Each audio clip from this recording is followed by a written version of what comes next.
नमस्कार RGD डॉटिंग channel को आपको स्वागत।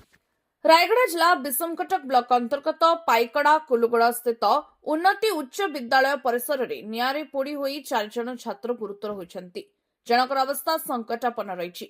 गतकाली अपराह्न 3टा समय विद्यालय रे किछि छात्र परिश्रा करबाकू जाइतले। ए समय विद्यालयर जने छात्र 4 जन छात्रंक उपरे थिनर पकाई दियासिली लगाई दिथिले, जा फଳରେ पिलामानंक शरीर रे अग्नि संजोग होई पिलामाने जळिगले। खबर पाई विद्यालय शिक्षक माने 4 जन छात्र को उद्धार कर चिकित्सा निमंते विषमकटक गोष्ठी स्वास्थ्य केन्द्र में भर्ती करथिले। प्राथमिक चिकित्सा पर सेमानंको स्थानीय ख्रिस्टियन हॉस्पिटल को स्थानांतरित करा जायछि।